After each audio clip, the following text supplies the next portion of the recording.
자, 대표님과 오늘도 헤드라인 바로 열어보면서요. 시장 이야기 나눠보겠습니다. 첫 번째 헤드라인 바로 한번 열어보겠습니다. 같이 한번 살펴보시죠. 사실은 이 젠슨 황이 보내는 이제 국내 반도체주들에 관한 기대감들이 굉장히 그 영향력들이 크더라고요. 그래서 오늘 한번 풀어보면 좋겠다라고 저도 생각을 했는데 이 헤드라인 저희가 어떻게 한번 풀어볼까요? 일단 지금 CES 2025가 1년 농사를 어떻게 보면 판가름할 수 있을 만한 그렇네요. 굉장히 중요한 박람회 중에 하나라고 볼 수 있겠습니다. 우리가 이제 혁신 업종들을 볼 때 CES를 통해서 그 해 혹은 조만간에 이제 올 만한 혁신 업종들의 이제 가시화권에 들어갈 만한 부분들을 우리가 예측을 해보는 중요한 박람회인데요. 여기서 최근 화두가 됐던 건 역시 AI가 아닌가 싶습니다. 우리가 4차 산업혁명이라는 이야기는 2019년 혹은 그 이전부터 계속해서 언급은 되어 왔는데 중간에 뭐 코로나가 있기도 했고요. 그 이후에 뭐 전기차 배터리 쪽으로 조금 더 무게 중심이 갔던 것 같아요. 근데 이제는 이 AI를 기반으로 해서 본격적으로 4차 산업혁명이 우리가 생활에서 좀 느껴볼 수 있을 만한 부분까지 침투해 오고 있다라고 생각이 듭니다. 그래서 이번 CES 통해서 젠슨 황이 시사한 바는 사실 이 AI에서 끝나는 게 아니라 AI 하드웨어를 엔비디아를 통해서 구축해 놓고 그 이후에 소프트웨어나 솔루션을 통해서 어떻게 다른 산업으로 확장할 것이냐 이걸 제시했는데요. 뭐 코스모스 이거를 이제 또 얘기하기도 하면서 자동차의 자율주행 그리고 로봇, 뭐 스마트 팩토리 이런 쪽까지의 확장을 시사한 만큼 우리가 이제 그 파생되는 업종까지 살펴본다면 2025년은 좀 좋은 수익을 거둘 수 있지 않을까 생각이 듭니다. 그러면은 반도체주들이 이제 2025년도에 어느 정도의 좀 주도 섹터가 될 가능성도 있다라고 일단 1차적으로 생각을 하실까요, 대표님? 저는 이제 반도체라는 그 틀의 사이클 관점으로 봤을 때는 이미 어느 정도 지나갔다라고 보고 있고요. 반면에 이제 AI라는 모멘텀으로 봤을 때는 긴 호흡으로 계속 좋을 것 같아서 뭐 역시나 지금 삼각동맹으로서 엔비디아를 비롯해서 대만의 TSMC 그리고 한국의 SK하이닉스가 굉장히 견고하게 자리를 잡고 있기 때문에 경쟁 기업들이 파고들기가 상당히 어려울 거라고 저는 보고 있습니다. 그래서 이러한 관점에서 AI 모멘텀으로 움직일 수 있을 만한 대표적인 대장 반도체, 뭐 SK하이닉스 같은 이런 종목들은 앞으로도 계속 좋을 것 같고 오히려 지금 같은 조정 구간이 저는 기회가 되지 않을까 좀 그렇게 보여집니다. 그러면은 사실 오늘 우리 시장에서 좀 뜨거운 화두 중에 하나였던 건 삼성전자의 실적 발표였습니다. 예상치보다도 낮게 나왔던 부분들이 시장에 충격을 주진 않을까 싶었는데 오히려 삼성전자는 오른단 말이에요. 이거를 우리가 어떻게 해석을 해볼 수가 있을까요? 사실 저는 이제 시장이 좀 움직이는 거에 대해서 좀 같이 바라보고 있는 경향도 있고요. 사실 우리나라 증시에 이제 투자할 때 패시브 자금들이 좀 유입이 됐을 때 뭐 기계적으로 담는 종목들이 있습니다. 대표적인 우량주들을 기계적으로 담는데 그게 이제 뭐 삼성전자, SK하이닉스, 뭐 현대차라든지 우리가 익히 알만한 그런 종목들이 패시브 자금에 이제 기계적으로 들어온단 말이죠. 아무래도 이제 삼성전자는 앞으로의 그런 혁신이라든지 성장 가능성을 보고 했다라기보다는 너무 많이 빠졌다라는 관점에서 자금이 들어온 것도 저는 있다고 봅니다. 그리고 아시다시피 이미 그 악재는 실적이 안 좋을 거라는 거에 대해서 시장이 반영을 하고 있었기 때문에 막상 악재가 뜨니까 뭐 이제 예상한 대로 안 좋았고 그건 지나간 거니까 앞으로를 기대해 봤을 때는 싸네. 라고 생각해서 반발 매수세가 들어오는 게 아닐까 저는 생각을 해서 사실 여기에서 다시 거듭 말씀드리지만 패권을 재탈환하기 전까지는 프리미엄을 부여받기 어려울 겁니다. 그래서 삼성전자가 안 오른다는 얘기가 아니라 SK하이닉스 정도의 경쟁력 있는 상승을 보여주기는 쉽지 않을 거다. 이렇게 좀 말씀을 드리면서 항상 거듭 말씀드리지만 SK하이닉스를 중심으로 보셨으면 좋겠다. 여기서도 말씀을 드렸던 것 같은데요. 맞아요. 증시 전망할 때 말씀해 주셨어요. 네, 그리고 그때 예시를 같이 드렸던 게 또 AI 하면 뭐 반도체도 있지만 소프트웨어 쪽에서 네이버 얘기를 했잖아요. 그래서 네, 맞아요. 그러면서 카카오가 이제 그 다음으로 쫓아갈 수는 있겠으나 대장은 네이버다.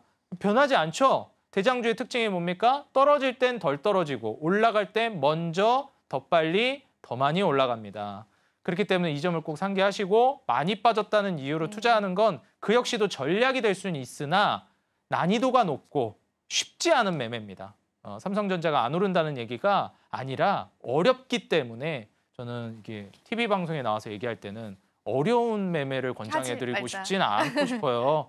좀 더 쉬운 쪽이 있는데 그쪽부터 접근해 보시는 게 어떨까 말씀드립니다. 그리고 또 궁금한 부분들이 사실상 이제 엔비디아 젠슨왕의 입에서 삼성전자의 공급에 관한 그런 언급들도 있기는 했었습니다. 그래서 네. 납품을 진짜로 하고 있는 것인지 아니면은 그게 빠른 시일 내로 이루어질 것인지 그 부분에 관해서도 이제 많은 분들 궁금해할 것 같거든요. 삼성전자에겐 중요한 일이잖아요. 그렇죠. 대표님 보실 땐 어떠세요? 사실 이건 어떻게 보냐면요. 이렇게 얘기하면 좀 욕먹을 수도 있을 것 같은데 제 개인 시각이라는 것만 좀 알아주셨으면 맞아요. 좋겠어요. 네. 조선 최근에 뜨거운데 그걸 잠깐 예로 들어보자면 네. 우리나라가 고부가 가치 선박들 싹쓸이 했습니다. 근데 지금 중국 어떻게 되고 있죠? 치고 올라오고 있어요. 올라오고 있어요. 그러면서 뭐 그 고부가 가치 선박들 이외에 거기서 물량 담당하지 못하는 그 밑에 단의 저가 상품들은 중국에서 이제 수출을 따내고 있단 말이죠.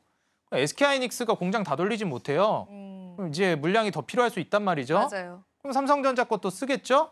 저는 이 정도 구조가 아닐까. 뭐 제가 이렇게 얘기하면 좀 너무 이렇게 안 좋게 얘기하는 것 같긴 한데 SK하이닉스가 먼저 다 하고 남는 거 삼성전자가 하지 않을까. 그 정도로 저는 보고 있어서 이거를 너무 긍정적으로 보기는 어렵다고 봐요. 왜냐하면 기존의 레퍼런스를 통해서 구축해놓은 이 비즈니스 파트너들이 있는데 이걸 굳이 깨고 다시 삼성전자랑 또 한다? SK하이닉스를 깨고? SK하이닉스가 그 정도로 경쟁력이 떨어지면 모르겠는데 지금 경쟁력이 HBM에 있어서는 더 뛰어나거든요. 그래서 저는 아무래도 삼성전자는 그런 관점에서 물론 있을 수 있겠지만 굉장히 부정적이시네요. 네, 대표님. 경쟁력이 네. 상대적으로 떨어질 것 같다. 네. 저는 항상 눈에 보이는 걸 믿으라 말씀드리는데 아직 가시화된 게 없습니다. 삼성전자는. 네. 보이면 그때 판단하는 게 좋을 것 같습니다. 네, 좋습니다. 자, 이렇게 해서 저희가 또 첫 번째 헤드라인 이야기 들어봤는데요. 그럼 이어지는 두 번째 헤드라인 열어보면서요. 또 국내 증시에 관한 힌트들 얻어보겠습니다. 자, 오늘 두 번째 헤드라인 바로 한번 열어보도록 하겠습니다. 자, 두 번째 헤드라인은 역시나 K조선입니다. 어제도 강했고 또 계속되는 강세를 보여주는 종목군들도 있는데 호실적에 관해서도 이야기가 나옵니다. 근데 우려가 되는 거는 이제 주가 반영을 좀 너무 많이 된 건 아닌가라는 우려가 항상 한켠에 있어서 신규 진입을 다들 못 하시는 것 같아요. 네. 그래서 오늘 여러 가지 좀 풀어보면 좋을 것 같은데 자, 오늘 헤드라인부터 좀 먼저 한번 대표님 풀어주시죠. 네, 일단 뭐 K조선 문전성시다. 미국 넘어 이제 인도까지 온다. 이거는 뭐 변하지 않는 사실이고요. 앞서서도 조선을 예로 드렸는데 지금 이미 물량을 다 채운 상황입니다. 맞아요. 그리고 이제 뭐 몇 년치 일가까지 올려놨기 때문에 추가로 수주를 받을 때는 이제 무슨 일이 발생하냐면 웃돈을 주고 받기 시작할 거예요. 그러면 이게 결국에 이제 신조선가 가격 상승으로 이어질 거거든요. 그래서 우리나라는 계속해서 더 고부가 가치로 넘어갈 가능성이 높다라는 점을 이제 생각해 보시는 게 중요하겠고요. 여기에서 우리가 좀 고려를 해봐야 될 만한 사항은 이거 너무 많이 올라간 거 아닌가라는 건 조선에 있어서 1등 업체로 평가받고 있는 HD 현대그룹주를 제외하고 하나오션이라든지 삼성중공업은 상대적으로 아직 많이 못 올라갔습니다. 전고점 돌파도 아직 못했고요. 그런 관점에서 최근에 이제 트럼프가 취임을 앞두고 있다 보니까 군함 키워드로 많이 부각받는 하나그룹주에 하나오션이 올라갔는데 삼성중공업도 순차적으로 올라갈 가능성이 높다고 봅니다. 그리고 거듭 말씀드렸던 HD 현대 마린솔루션 이런 그 애프터마켓 시장 수혜를 받는 종목들 같은 경우에도 충분히 더 오를 만한 상황이라고 보여져서 너무 오른 종목만 보시면 당연히 높아 보입니다. HD 현대그룹주 같은 네. 종목들. 근데 아직 안 오른 종목으로 포커스를 맞춰서 보시면 충분히 아직도 조선주는 기회가 남아있고 시기상으로는 당분간 랠리를 계속해서 보여줄 가능성이 높다라고 저는 보여집니다. 그러면 우리가 아직 기회가 남아있는 종목군들 찾는 것도 굉장히 중요하겠어요. 특히나 최근에는 뭐 기자재 쪽으로의 수급도 굉장히 좋았잖아요. 네. 오늘 같은 경우에는 엔진 쪽이 또 부각을 받습니다. 이 엔진에 관해서 사실은 이전부터 저희가 힌트를 많이 드리긴 했었는데 엔진 관련주들의 그런 상승 사이클들도 좀 계속될 것이다라고 보시는지 한번 이야기 한번 들어보겠습니다. 네, 오히려 이제 완성 조선 업체들보다도 기자재 쪽은 더 수혜를 볼 가능성이 높은 것 중에 하나가 뭐냐면요. 상대적으로 못 간 것도 있겠지만 중요한 것은 이거는 국가를 가리지 않는다는 거예요. 뭐 우리나라가 이제 고부가 가치 선박을 싹쓸이 했고 그다음에 이제 감당하지 못하는 남은 물량들은 중국이 가져간다 하더라도 엔진 교체 수요는 가장 먼저 발생하게 될 겁니다. 그렇기 때문에 사실 이 중국 쪽에서도 친환경 선박, 뭐 친환경 엔진으로 가야 되는 건 변함이 없어요. 제가 엔진 관련주는 HSD 엔진이 탑픽이다 계속 말씀을 드렸는데 이제는 사명이 바뀌었죠. 한화엔진으로. 한화엔진으로. 네, 그렇기 때문에 사실 이번에도 오늘도 급등이 나오더라고요. 오늘 나왔어요. 많이 나왔어요. 네, 그래서 엔진이 사실 기자재에선 탑픽이라고 보시면 되고요. 아직 안 올라간 종목 중에서 본다라고 하면 본행제, 동성화인텍과 한국화분이 쌍두마차거든요. 그래서 이런 종목들로도 낙수 효과가 나올 수 있고, 그다음에 삼성중공업과 같이 이제 움직임이 나올 만한 게 오리엔탈전공 같은 종목들이니까 이 낙수 효과를 계속 기대해 보시고 완성 조선 업체 중에서도 HD 현대그룹주를 제외하곤 더 올라갈 만한 모멘텀이 있다. 이것까지도 참고해 보시면 좋겠습니다.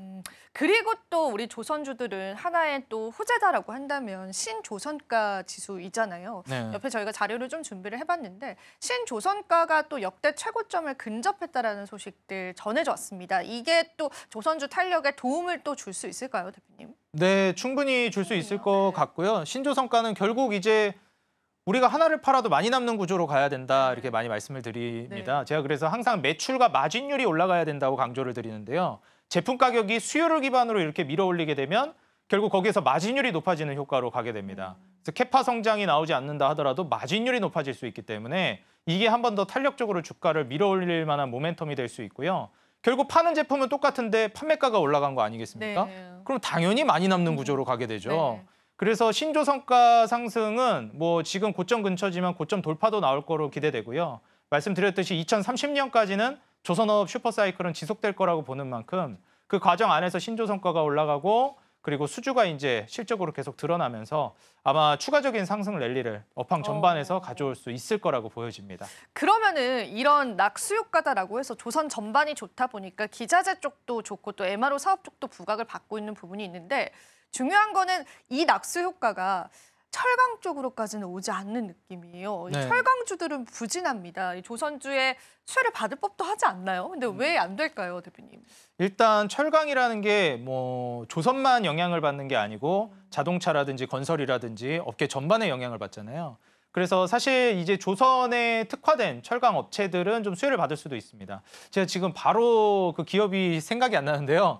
그 기업 같은 경우에는 실제로 많이 올라가기도 했어요. 근데 그렇지 않고 일반적인 철강 업체들은 좀 어려울 수도 있다. 왜냐하면 경기가 전반적으로 좀 살아나야 하는데 아직 그 구조까지 가지는 못했고요. 그리고 이제 관세 관련된 이야기도 많이 나오고 있는데 결국 경기가 회복돼야 된다라고 봅니다. 근데 지금 경기가 불경기가 만연하게 위치해 있기 때문에 경기 민감 업종 중에서도 우리나라가 워낙에 조선이 유명해서 특수 케이스로 움직인 것이지 자동차도 지금 제대로 사이클 탔다고 볼 수 없고 건설도 사이클 제대로 탔다고 볼 수 없거든요. 그래서 호경기가 이제 피부로 느껴질 때쯤 되면 그때는 아마 철강주도 오르고 있을 겁니다.